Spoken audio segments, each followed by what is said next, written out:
Welcome to episode 3 of Cyclops is Waiting for Me, an X-Men, the animated series weekly recap podcast. I am JC, and I am cracking open a White Claw in celebration of the theme of today's episode. Oh, and I'm Rod Kim. You can find me and my cat on TikTok, where I'm known as Squirrel Cat Guy. I'm only hearing about this right now, and I've never been more disappointed in you. There is a semi-viral TikTok of my cat getting barked at by a squirrel, and I had been booked for a couple podcasts, I assumed, under my songwriting stuff. No. Or at the very least, my YouTube stuff. And then I didn't know until the end of the episode. They're like, okay, Squirrel Cat Guy, thanks for coming on. And I realized, oh, they booked me because of my cat. Let's keep going with the intro. Yeah.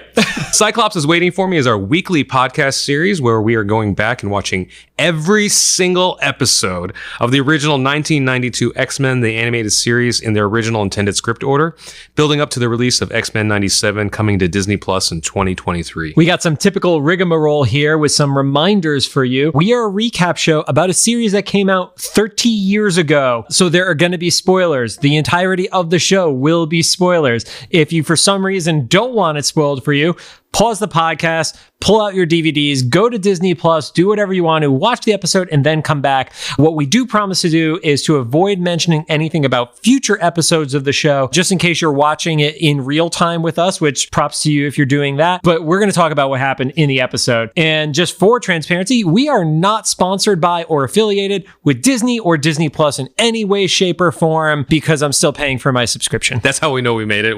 We get the comp. Yeah. Yeah. The one comp that's between the two of us. Yeah. We have to share a family account. Don't forget to follow us on social media at Cyclops IWFM Pod on Twitter, Instagram, and Facebook. And of course, make sure to follow us on all your favorite podcast services. And finally, we record these episodes in batches right now. So if we're reacting to any news about the upcoming series, it's probably a few weeks behind. We're still working on that telling the future power thing. We were supposed to insert a joke here. I'm not very good at that. No, you're crushing it. You are nailing it. So, on to the show. Today, we are going to be talking about episode 4, still in season 1, obviously. And the title of the episode is called Deadly Reunions. Interestingly enough, Deadly Reunions is part 2 of a story because our previous episode, Enter Magneto, ended with a to be continued, but they have different names for the episodes, and there isn't a part 1, part 2. It's acknowledged in Eric Lewald's book that it is a part 2. So yeah, because we're following the aftermath of getting Sabretooth into the X-Mansion and everything. Yep. So episode kicks off, and it's very appropriate. I'm wearing a Deadpool shirt right now.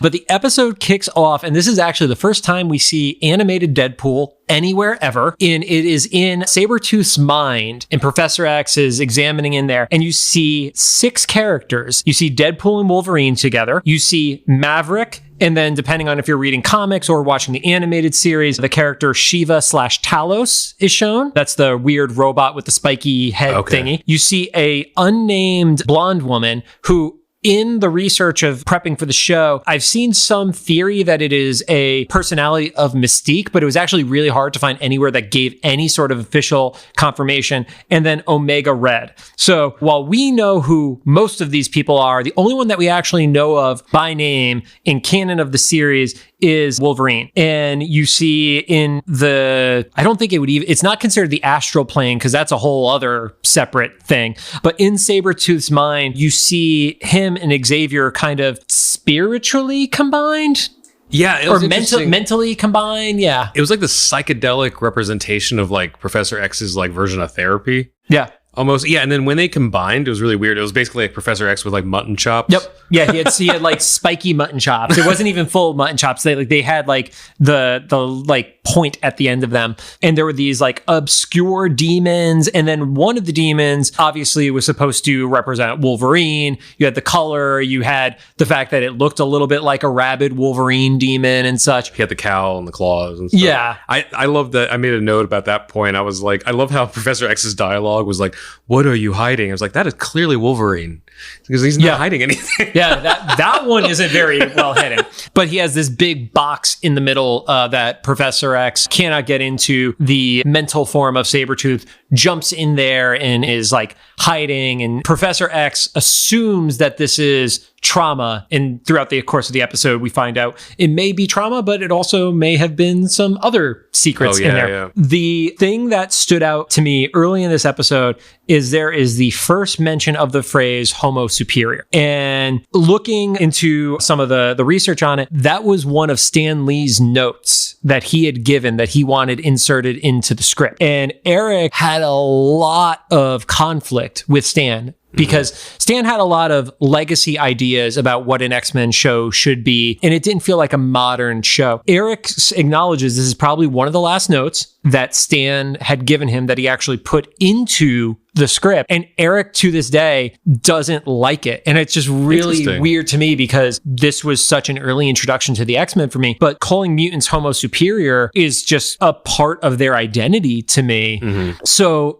Eric is so against that phrase, at least at the time that he wrote his book a few years ago, versus right now, if you're reading anything X-Men related, like homo superior as a phrase is just embraced. Yeah, it's a very common word. It's funny, I think it was the show or maybe the comics, but probably the show that me and my brother just assumed it was like a regular word, like in the real world. Got in trouble a few times in school with that one.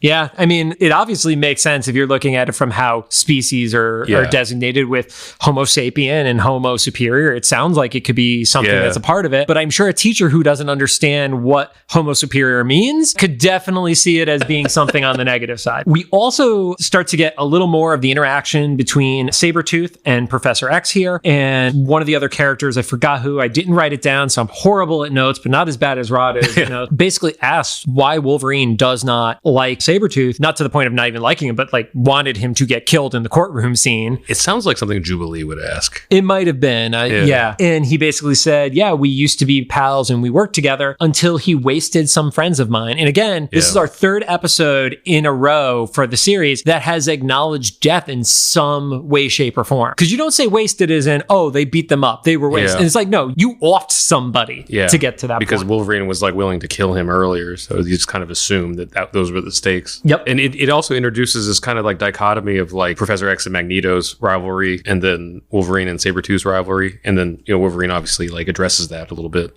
later.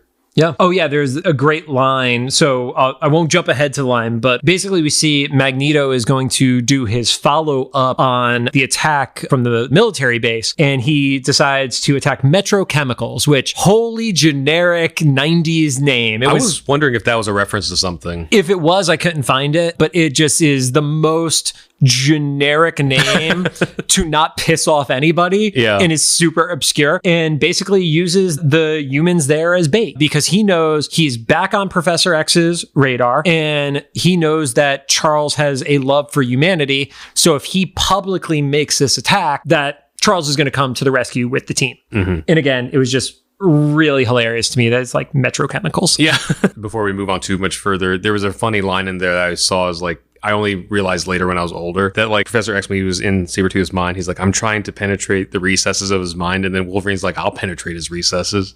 Yeah, that's one of those phrases that 30 years later could definitely be interpreted in a different manner. It's like they just make out, get it out of the way. Yeah. It's the most violent animalistic makeout session ever. But we also see that Wolverine and Professor X have their continued conflict about what to do with Sabretooth. Wolverine obviously does not trust him because of their past together, and then is horribly offended by Charles when he says, well, we're going to go and stop Magneto and fight him to save these people. But when Wolverine points out what is wrong with one of his former comrades turned adversaries, it's, well, wait, we're supposed to drop everything and go fight your guy right now. But when it was mine, I'm told to like kick rocks. Like, I'm definitely paraphrasing, but he definitely takes it personal. Yeah, he's like, we have to go, take care of your old buddy, but like we have to forgive mine or give him a second chance or whatever. And it's like, you know what, Wolverine, valid argument. Yeah. Like so far at least. The X-Men head off to Metro. You have Professor X who's there alongside Cyclops, Rogue, and Storm, and then everybody else stays behind at the mansion. Professor X doesn't initially go in on the attack, right? Right. So Cyclops probably optic blasting through the wall, and then Storm and Rogue go in there. In kind of get their asses kicked a little bit. I thought it was interesting too that they added this little tidbit of Magneto. I know it was supposed to be like a joke, but I feel like it was a little bit of his plot line where he's like, I wonder how you look like after all these years, perhaps a toupee. And it brought up the question to me, was like, how long has it been since they've seen each other? I mean, it has to it seemed like decades. It has to at least be at minimum a decade. I think that's a fair assumption, because Magneto still had white hair in the flashback. So, I mean, granted, he could have been somebody who always had white hair. And Xavier was already bald. Right. But he could walk. But he could walk at the time. Yeah. He didn't know about the students in the school. I don't think there's any assumption that the school has only been there for like 3 months or 6 months or anything like that. I would say a decade is fair. In the previous episode, we mentioned Magneto is described as getting this legion of followers. You don't get a legion in a few weeks. Yeah. Or he was like bluffing a little bit. He was working on it. Because like you said before, like we only see him alone. Yep. One thing that I thought was really interesting in the scene in Metro is that people are getting like poisonous gas around them and are choking and falling and stuff like that. So even though they're not really acknowledging that they're dead, it's a high body count. There are definitely people dying. Yeah. So in this fight scene with Magneto at Metro Chemical, Storm has kind of like a flashback moment. A brick wall is starting to fall over her, and she's Storm. We've established that she can like summon a tornado or lightning or whatever magical powers, or like MacGuffin that can happen at that time. But she just freezes and she gets hit by like a falling wall of bricks, literally. One of my with Rogue under there with her though. That part helped. Rogue got under it too. Yeah, well, she stopped it initially, but then, so to stop the momentum. Yeah. But then it fell over, and then that was like one of my, like, I don't know if it was supposed to be funny, but Rogue kind of says, like, come on, those bricks weren't that heavy. And I was like, bricks, Rogue? Like, not everybody It's still you. bricks, Not everybody's you. We haven't established that, like, Storm is invincible or anything. Like, in this fight, I don't know if I'm skipping ahead too far, but Rogue is the only one that's conscious. Right. So Cyclops got knocked out because Magneto opened one of the vats that had poison in it, and that knocks out Cyclops. Rogue cures poison by giving him CPR. But the unfortunate aspect of Rogue giving Cyclops CPR is she absorbs his optic blast powers. Yeah. Also, we've established very little up until this point what the relationship between Jean and Scott is. Rogue actually is the first one to give a true hint of it, because she's basically like, well, I hope Jean doesn't get jealous or something along or I hope Jean understands. I remember she says, don't worry, I won't tell Jean. Yeah. Which it is really interesting. I never thought about in that perspective, like she cures poison with CPR. I mean, he was knocked out. He wasn't knocked out because oxygen being depleted. It was because he breathed in something that was poisonous. Yeah. That's just pretty funny. And then is that when Professor X comes in? So this is where I had a big question, and maybe they just hadn't decided that this was the helmet. The logic. Yes, I knew that. I knew that was going to get brought up. So the helmet's supposed to protect Magneto from Professor Xavier's mind stuff, right? Yes, and we're both horrible because neither one of us looked up when that started. Okay. I just remember over the course of the show, it being a thing, I thought. But I don't know. I guess that's something we'll find out in this podcast. Is like, oh, this is the episode that happened. By the time we got to the movies, that was very clearly a thing. And maybe it's just from having read the books and watched all the movies, despite hating half of them. Like, that was the thing. That was how Magnus could prevent Xavier from seeing into his mind and manipulating him. And it was the same with Juggernaut too, right? Juggernaut had extra stuff because there's magical power in Juggernaut's thing, but I mean, his helmet, was prevents the entry. Yeah, which is another interesting like logic. I don't know if we ever get explained to. It's just like this is made of unobtainium to protect his mind, or whatever spice or whatever this thing is in this universe, Yeah, there's the whole thing with Superman where in certain versions of Superman, lead is what lets him not use his X-ray vision because his X-ray vision is a copycat of real world X-ray technology. Yeah, like radiation and stuff. Yeah. When Professor X gets into his mind, as a kid, I just thought that as like, he froze him because he put bad memories in his head. Now as an adult looking back out there, I was like, that's probably one of the most traumatic things you could do to somebody. He like took him all the way back to what we are only told is like some vague war, but like most of us kind of assume it was the Holocaust situation and stuff. So like you made him relive that. Yeah, he made him relive one of the most painful moments of his life that probably led to his decision to take the dark path. Yeah. And that now watching when I'm a little bit older, it's like kind of makes me question like the ethics of Charles Xavier a little bit. I know he's trying to stop. He's trying to save people's lives. It seems like not an overreaction necessarily, but like you could have pulled back a little bit. Like he's pulling out a howitzer to take on a bee. Yeah. No, and that is one of the things that definitely got explored further in the comic books is the questionable morality of what Xavier is able to do with his mental capabilities. He can make people forget stuff, and it's one thing if you ask somebody their consent, like, please pull this out of me because it is ruining my life. Mm-hmm. It's a whole other thing to go in there and implant something or remove something because you're protecting the greater goal. And Xavier continues to move into more of those gray areas, especially in the modern version of the X-Men comics. And then I saw, and this probably wasn't intentional, but I saw like the kind of the early blueprints of Thanos and Magneto, or at least that idea that what we're supposed to see as the bad guy or the villain has some like noble intentions, because something about I forget what it was exactly he said in that fight, but basically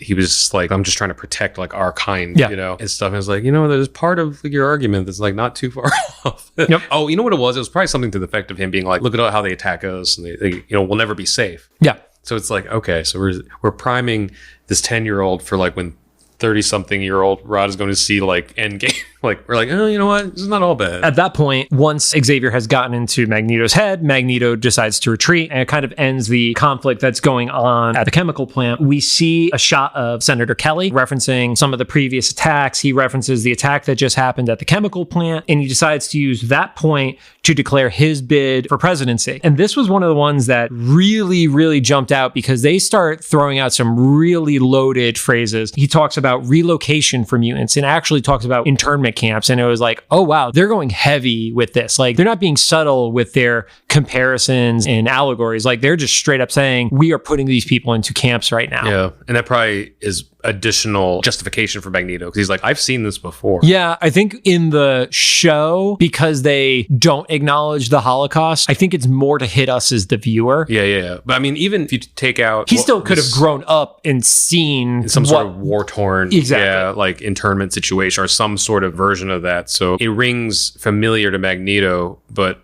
Professor Xavier, this might just be kind of a concept that he didn't live through necessarily before, so he sees hope in it. Yep. Where Magneto's like, well, I know where this path goes, so we have to cut this off. Then we jump back to the mansion, and Sabretooth basically manipulates Jubilee. Wolverine was right. Here's the thing. If this guy is so violent and Professor X sees the violence in his head, how does he decide that letting the 13-year-old watch him is the right plan? Yeah. I thought this both at the rewatch and as a kid, that she was probably like the one that, well, if we're going to leave anybody home, it's going to be her because we're not going to take her on the battlefield. But I don't know. I guess I'm not like a war strategy person, or I don't know what the correct terminology is. Like, he's a strategist. Yeah, but at the same time, he reveals there that was Magneto's plan all along, was to kind of divide and conquer. Yep. Like, he's going to attack the plant, but he's going to put somebody inside, because of how the episode started with Professor Xavier being in his mind, and I guess we saw that locked box. So that's what he was withholding. Was it on purpose to show like how much willpower Sabretooth had to not reveal that subconsciously to Professor Xavier? Because that's insane. I think so. Well, I think that Professor X, while powerful, if you have somebody who is trained to resist some form of psychic attack, they're like, I'm going to reveal 99% of stuff to you, but I'm going to be so strong about this 1%. Okay. And that was his 1%. And that makes me wonder if Magneto had been anticipating Xavier's tampering or whatever, like involvement down the road, if he had like kind of trained his quote unquote legions, whatever, to like withstand that, or at least certain people or whatever, or if this was just part of Sabretooth's character. From their initial encounter with each other, that was the way that Xavier stopped him from killing those soldiers when they had their conflict years ago. So he knew that was one of Charles's powers, so he knew he had to be ready, and whoever was going to be this inside man, he probably had some way of testing, like, I have probably a mutant psychic of my own, who's the one they have the hardest time breaking? And it was probably Sabretooth. And maybe it's because he's such an animal. It's not the mind of somebody who is on the human side of the spectrum, I forget if Sabretooth has like a military background or anything, but like he at least has that association with Logan and Wolverine, where he was a government project and stuff. So it's a little bit more plausible. Like there was some training going on even before the whole mutant thing. Yeah, and in the comics, the equivalent to that is the Weapon X program. Yeah. And some of the members of Weapon X were those ones that I mentioned earlier. You know, Wolverine, Maverick, Sabretooth, Deadpool. Technically, they're the Weapon Plus program. I'm not familiar with that. Well, in the comics, the Super Soldier Serum is actually a part of the Weapon Plus program. And it's not X as in X-Men, it's X as in 10. Gotcha. So Wolverine was the 10th Weapon Plus program. They worked in that serendipity. And then there's like the whole Department H and all that other stuff, which I'm sure we're going to get into at some point in the near future. Wolverine jumps in and is able to save Jubilee because Sabretooth is basically like, let me out and I'm going to let you live. And then he decides he's going to kill her. Yeah. Wolverine gets in the way. They fight. There's a great phrase, you always were second best. And I really thought they were going to get into, I'm the best at what I do, which is the typical Wolverine phrase. And they didn't end up going down that route. Maybe it just at that time was not as iconic. There's a cheap shot that Sabretooth is able to get on Wolverine, which is actually the only time that the standards board allowed them to show blood. And he's not bleeding out, but you do see red from the slashing across his stomach. Oh, that's interesting because I remember noticing, because of what we know about Wolverine, we're like, oh, he's such a badass, he's strong. It always struck me, even as a kid, and now, like, whatever happened to him warranted him being almost unconscious and having to be taken to like the medical ward. Yeah, that it was like it looked like he got scraped. Knowing what we know about his power set in the comics, to the point where he has literally been burned down to a single cell over his adamantium bone structure and still being able to regenerate, he got taken out really, really like extreme for like 3 claws across the stomach. Yeah, because that kind of went down like a rabbit hole. It was like, so was that supposed to imply that like he got his like internal organs, like he cut his like intestines in half or something, you know, like even then it still seemed you're right. Yeah, because it wasn't bleeding out. You just saw the red. And then Sabretooth pulls like a reverse Kool-Aid man and just jets outside. Was this the episode where, he jumps outside through the hole in the wall? And it was like, why is the war room not in the center of the building? It was at the edge of the building. Yeah, it's like Simpsons plot device. Like, we need him to get out. Yeah, it was a really weird thing because, and again, maybe the movies and comics have influenced it so much, but I didn't picture the war room on the main floor. I figured that was where like the dorm rooms were and everything else is underground and stuff. Yeah, I don't know if I pictured it underground, but that would make sense. I definitely pictured it like central. Yeah. Because it was just like subliminally in my mind. I was like, when they said everybody to the war room is like people who come from all directions. Yeah. Not like single file from like one end of the hall. Yeah. It's not in the back western corner of the house. It cuts to, or at some point, a little bit later on, it cuts to Professor Xavier kind of like lamenting. I forget where, but he's talking with Storm. And this is a little bit of a follow-up to an earlier episode where Jubilee said something like, this is a place for weirdos like me. And Storm's like all of us. Storm does it again. So Professor Xavier is like confiding in Storm. He's like, I failed. And then Storm, without missing a beat, is like, we failed together, Professor. No, she's like, we failed, Professor, together. And I was like, Storm, come with these singers. So I think Storm, the way she's written, is unintentionally funny with moments like this. I could totally see that. I just love that she's like Homer in the Simpsons movie. Remember when like Bart is like naked and tied up against like the flagpole? And I don't remember anything from that movie, to be totally honest. But there's a meme that came from it where Bart's tied up to like a flagpole and he's like, this is the worst day of my life. And then like Homer's like, the worst day of your life so far. Yeah. That's the energy I'm getting from Storm so far. And like the first like few episodes is Jubilee's like, this is a place for weirdos. She's like, for all of us. And then Professor X is like, I failed. He's like, we failed. It's like she's trying to be helpful, but she ends up just rubbing more salt into the wound. She's like, no, you're not just a loser. You've also gathered all the losers together. And we learned how to be losers from you. I love that. I thought that was like a unintentionally perfect, funny ending.